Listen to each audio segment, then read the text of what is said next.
Here we go into Act 4, spawning in and talking to my boy Cain and Tyrael. Make sure we identify the candy we got in Act 3, and that candy is a Skull Deep. Good max damage and great resistances, but after comparing it to my Infernal Cranium, here we are heading out to the Pandemonium Fortress. And I want to take some time to tell you guys why Act 4 is one of my favorites. Not only is this act short and sweet, but it also has this weird power strike that the devs didn't consider. Or maybe they did consider it and they just didn't care. Obviously they spiked up the HP and the damage of everything, but they also spiked up what the monsters do in this act as well.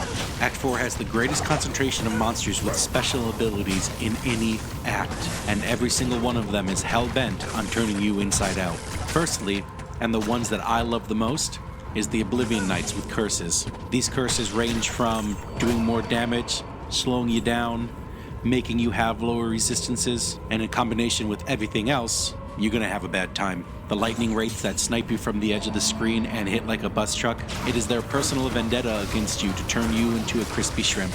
Not to mention, on top of all of that, the multiple spawner monsters. We got flesh spitters, whose mere existence is a Lovecraftian horror, and then the return of the giant bugs from the ground bussy in Act 2. All of them very willing to mob and destroy you if you don't have accurate AoE. All of that means if you didn't know what you were doing when you entered this act, you're gonna learn soon. And I haven't even mentioned Diablo yet. That dude fucks. But we'll talk more about him later. Everyone point and laugh at Emilio for getting the shit kicked out of him. Ooh, piece of candy. Who wants another Cthulhu's Visage? We just sell those now. Because we have random monsters on, that was uneventful outer steps. It's time for the Plains of Despair. There's only one thing that matters in the Plains of Despair, and that's our handsome betrayer, Isuel, which I never realized when I was younger that his quest drops 2 skill points? That would have been amazing for the chronic skill issue I have. I was then immediately ambushed by cats, knights, and snakes with the immediate desire to turn my insides into outsides. Good thing my Amazon has immolation arrows. Bad for Spinehorn the Grim though. After wandering around hell with the express goal of roasting every monster to perfection, I finally found Isuel, who I definitely didn't have to spell 3 different times in my notes to get it right. The big dude has high armor, but he also hits like an inflatable hammer. Unfortunately, I also hit like an inflatable hammer.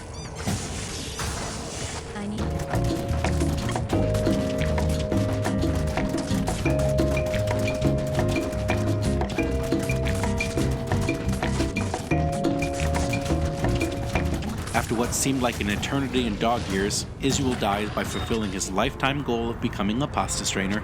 The skill points he drops are way too valuable.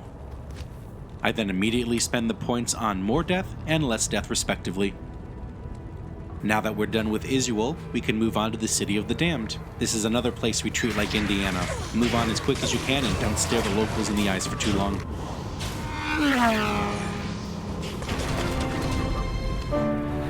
Why are we still here? Just to suffer? Every night, I can feel my leg. On to the River of Flame. I've always liked this place due to its tight quarters and high monster spawn rates. This basically creates scores of sentient wood chippers bent on turning you into Amazon-flavored wood chips. But if you play an Amazon like an Amazon, shooting wood chippers from a distance has been effective since the beginning of Homo sapiens. So, why are we still here? To turn Diablo inside out, of course. But that would be boring if we ran straight there. We still need to deal with this soul stone. Currently it's 1-0 Mephisto, and it's time to make that 2-0 Mephisto. Enter Hephasto the Armorer. He has his highest quality cows and skeleton submissives along for this very short ride. And he's dead. Huh. I guess this was a discount Mephisto sold. To the River of Flame, and the wood chipping intensifies. Well, two can play at this game. From now on, if we haven't got what the customer wants... While I was cutting this video, I was confused as to why I stopped to pick up a random Am rune and then immediately run to town. Huh, I guess I found a better spear for Emilio? Put that to good use. Pulling out my 3-socketed bow, maybe I'm tired of poison damage? Oh yes, I found another rune word I can make. I hesitate here because one wrong misspelling wastes a lot of demon killing. Ooh, piece of candy. Tirtal Ammon makes the edge bow. The thorns and poison damage are nice, but the true strength is increased attack speed, hundreds of additional damage to undead, and that mana per kill.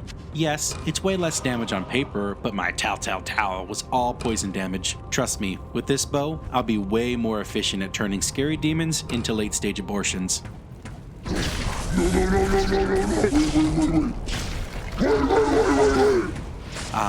That's the good shit.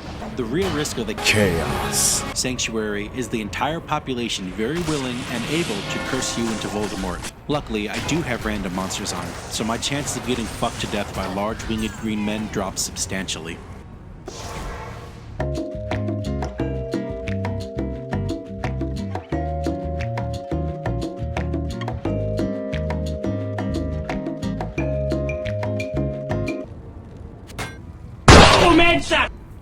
Diablo's Bussy Seal 1 down. Diablo's Bussy Seal 2 holds the Infector of Souls and about 15 of his horniest bros.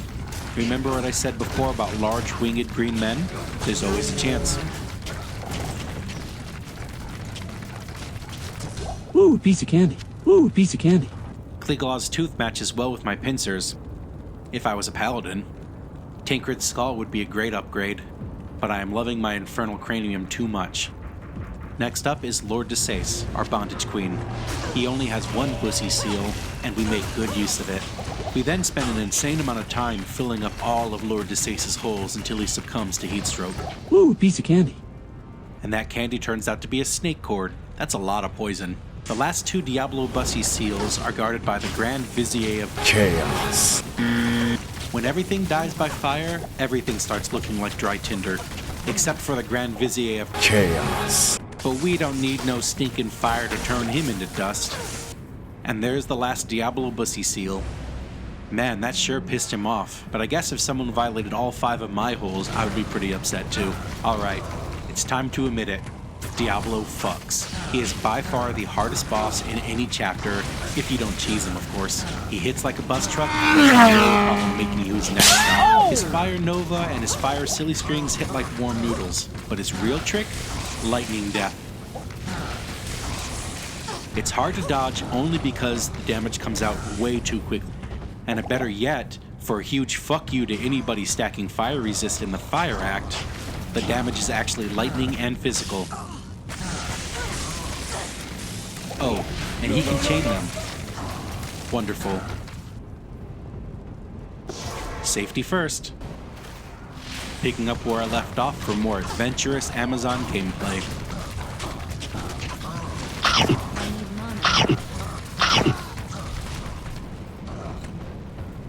Why won't you let me shoot you from a distance? Huh. It seems that Diablo likes to hit the horse tranks a little too hard. See what I mean about less scary demon puddles? The reign of terror has ended. I couldn't have said it better myself. Time to talk to Kane to ID our sweet loot. See my boy Tyrael to reanimate Emilio. Now let's see what candy... Hey, wait a minute.